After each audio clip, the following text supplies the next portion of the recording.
What up? I'm Chair Nation, and today I want to start down the rabbit hole of critical thinking. I plan on making a series of videos on this topic, so make sure you check back for more.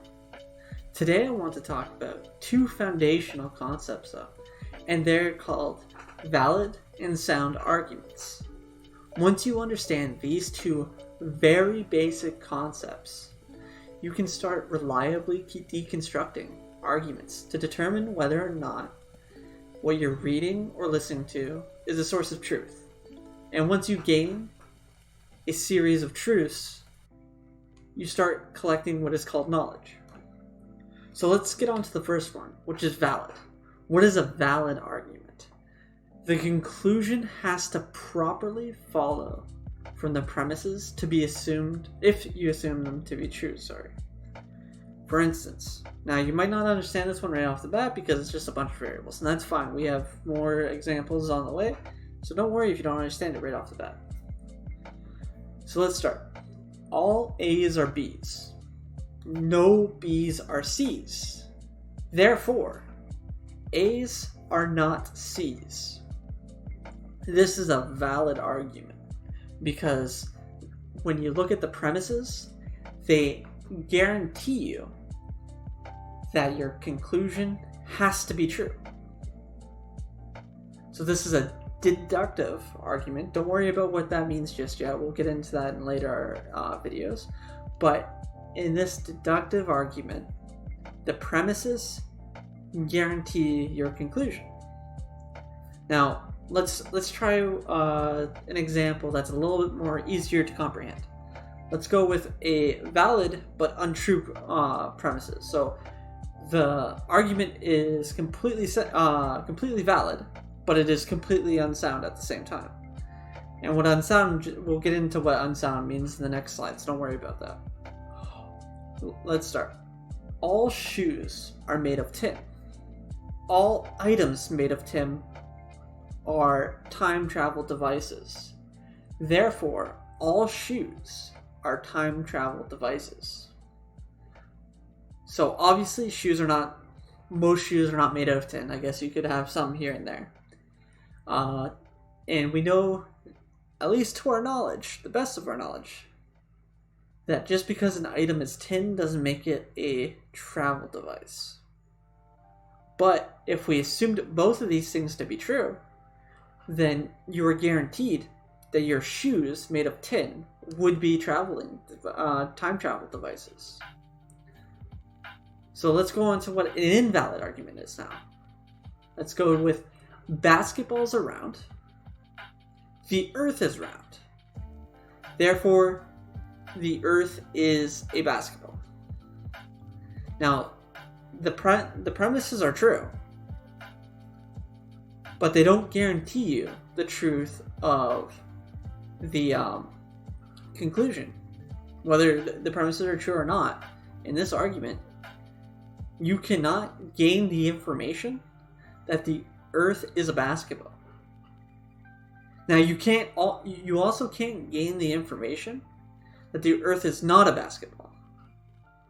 It's just this argument cannot support the fact that the earth is a basketball.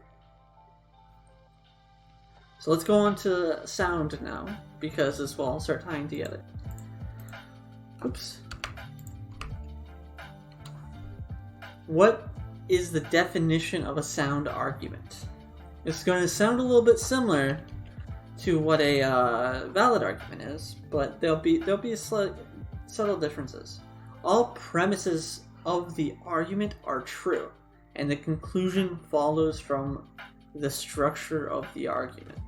Now, what this means is that the premises on their own have to be demonstrably true or analytically true. We'll go over what these specific definitions mean, but they basically mean that we know the premises to be true. Then further on, we also have to know that the conclusion follows from the premises. So my shoes are blue, and I left them at the door. There are blue shoes at the door. Therefore, the blue shoes at the door are mine. This is a sound argument because I have blue shoes and they are at the door. And because they're at the door and that's the last place I left them, I can safely assume that those blue shoes are my shoes. Now let's go over what an unsound argument would be. This one is pretty ubiquitous. You'll see it in most places. All men are immortal. Socrates is a man. Therefore, Socrates is immortal.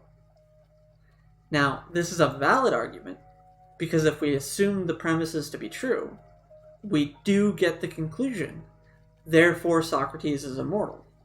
But because we know all men are not immortal, then you no longer are able to gain the information from this argument that Socrates is immortal.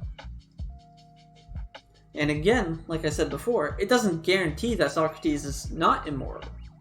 It just means you can't gain the information that he is immortal from this argument. So, what is the conclusion? What should you take away from what we just learned? Well, the first thing that I want to keep on reiterating, because I think it's very important, is the truth of a conclusion cannot be determined by the flaws of an argument.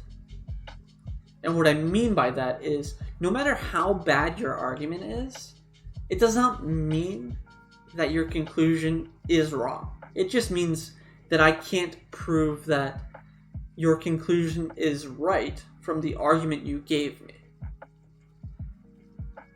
Now, an example of this is deer are herbivores, rockets are cool, therefore water is necessary for humans to live. Now, everything about this argument, its premises, and its conclusion are all true. They're all demonstrably true. If you don't drink water, you will die. Rockets have been the source of entertainment for people on this planet for as long as rockets have existed. And deers are herbivores. They eat plants. But the problem is that the conclusion doesn't follow from the premises. So I cannot gain the information that water is necessary for humans to live from this argument. And that's the thing that I want you guys to take home, is how a valid argument is structured, how a sound argument is structured, and the fact that just because an argument is wrong doesn't mean the entire debate ends right there. There's more to it. And I want to leave you guys with a quiz for you guys to answer in the comments below.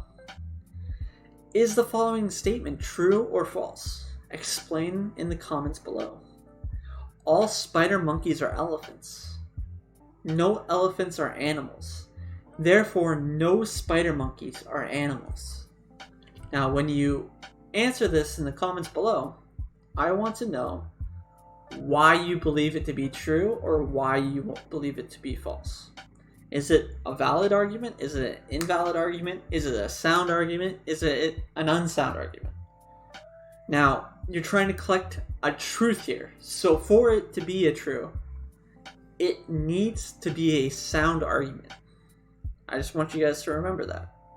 And I will see you guys in the next one. Have a great night.